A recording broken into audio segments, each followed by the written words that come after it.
YCP party కార్యకర్తల మీద దాడులు జరుగుతున్నాయంటూ జగన్ ఆరోపిస్తున్నాడు. నిజంగా వార్తలు అలా కనబడుతున్నాయా, మీరు చూస్తున్నారా? అలాగే ఎలా కనబడితే మరి ఆయన చేసిన దాడి ఏమున్నాయి? ఆయన చేశాడు కదా, అందుకే వీళ్ళు చేస్తున్నారు. తప్పేముందో నేర్పించింది ఆయన. దారి చూపిస్తే కదా నడిచేది. మేమేం పెద్దోళ్ళు, మీరు చిన్నపిల్లలు పెంచితే కదా పెద్దోళ్ళు అయ్యారు. ఏం బాబు, దారి చూపించింది ఆ మహానుభావుడు. మరి ఎవరు శిక్ష అనుభవించాలి కదా. నిన్ను కొట్టానుకున్న 4 కుర్రోళ్ళు తీసుకొస్తావు కదయ్యా. పెద్ద ఆయన పోనీ లేరని ఒకడు అంటాడు, ఒకడేమంటాడయ్యా కొట్టాలరా నా కొడుకుని అంటాడు. అంతే కదా బాబు. అలాగ అన్నట్టు నేర్పించింది ఆయనే. గతంలో అలా జరిగింది కాబట్టి ఇప్పుడు కూడా అలా జరుగుతుంది అంటే తప్పదు మరి. ఎందుకంటే శిక్ష అనుభవించాలి, తప్పదు కదా. ఎప్పుడు ఓట్ల ఎలక్షన్ వచ్చిద్దాం జనాలు ఎదురు చూశారు, బాగా బుద్ధి చెప్పారు జనాలు. మనం అందాక ఊరుకోవాలి కదా. ఎన్నాళ్ళైంది? 4 ఏళ్ళు, 2 నెలలు అయింది. ఇసుక అమలు చేశాడు. 70,000 రూపాయల లారీ 20,000కి వస్తుంది. జనాల దగ్గర డబ్బులు లేవు, పని ప్రారంభించాలంటే కష్టము. కొద్దిగా అన్నీ కష్టంగా ఉన్నాయి కదా. మరి అది ఇక్కడ ప్రభుత్వం సరిగ్గా చేయట్లేదు, నేను మోడీకి కంప్లైంట్ చేస్తాను, ఢిల్లీలో ధర్నా చేస్తాను అని జగన్ గారు అంటున్నారు. అది ఎన్నాళ్ళయింది? ఆయన చెప్పడం ఎంత తప్పు? అది చెప్పడమే తప్పు ఆయన. ఎందుకంటే అది కరెక్ట్ కాదు. ఆయన మోడీ గారికి ఫిర్యాదు చేయడం కూడా తప్పే. ఎందుకంటే ఆయనకు ఉండలేక ఏదో కాల్చుకున్నట్టు ఆ పరిష్కారం పెట్టి ఇవ్వడమే తప్ప ఇంకేం లేదు. ఆయన చూడాలి. 4 ఏళ్ళు, 2 నెలలు అయింది ఆయన ఇచ్చాడంటే ఆయన ఇచ్చినందుకు కొద్దిగా ఆయనకి ఎట్టకి ఇచ్చాడు ఆయనకి తెలీదు.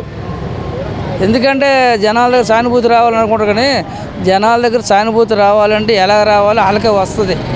ఎందుకంటే అభివృద్ధి అయ్యింది లేని జనాలకు తెలుసు. ఇప్పుడు జనాలు పిచ్చోలేం కాదు. ఇంతకుముందు మాకేంటంటే మా చిన్నపిల్లప్పుడు మేము 5 సంవత్సరాలు కానీ 6 సంవత్సరాలు కానీ పని చేసేవాళ్ళం. ఇప్పుడు ఏం చేస్తున్నారు?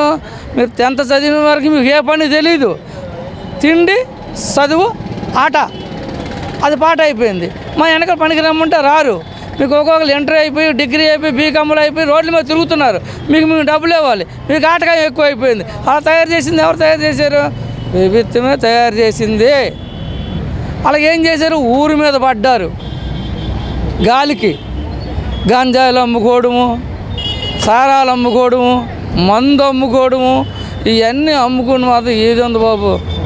ఆడి మీద కేసులు పెట్టా, ఈడి మీద కేసులు పెట్టా, ఎందుకు వచ్చిన బాధ బాబు? సక్కరంగానే ఉద్యోగం కల్పించండి, పని కల్పించండి, పిల్లలు బతికించండి, కంపెనీలు కల్పించండి. ఎంత బాగు చేయండి. రాష్ట్రాన్ని బాగు చేస్తారు ఎవరు? వాళ్ళే దేవుళ్ళు. జగన్ పార్టీ వాళ్ళ మీద ఇప్పుడు దాడులు జరిగితే వాళ్ళ మీద సింపతి వచ్చింది కదా. సింపతి వచ్చిందంటే ఏం వచ్చింది? దాడి చేసిన కూడా దాడి చేయడా ఏంటి? మేము ఉన్నాము. ఇప్పుడు పోలీసులు మమ్మల్ని కొడతాడు అని మేము కొట్టగలమా? అదే నాయకులు కాబట్టి మామూలు రాజకీయం కాబట్టి అది కొట్టుకోవచ్చు, అభ్యంతరం ఏం లేదు. అది వీళ్ళకేంటంటే కోర్టు బుద్ధి చెప్పిద్ది. ఈయనకి చెప్పాలంటే కోర్టు బుద్ధి చెప్పిద్ది, ఆయనకి చెప్పాలంటే కోర్టు బుద్ధి చెప్పిద్ది. అక్కడే తేల్చుకోవాలి. అదే కదా. ఈ కొట్టుకున్న వాళ్ళు వదిలేరు కదా పోలీసులు. ఎవరైనా కానీ తీసుకెళ్తారు, జైల్లో పెడతారు, కోర్టుకేస్తారు. కోర్టు దాని తీర్పాటు చెప్పిద్ది. అప్పుడు ఎవరో తప్పు ఉంది ఏముంది ఎసరిస్తారు కదా. అది ఒకరికే న్యాయం జరిగింది, ఎదురు న్యాయం జరగదు కదా. అది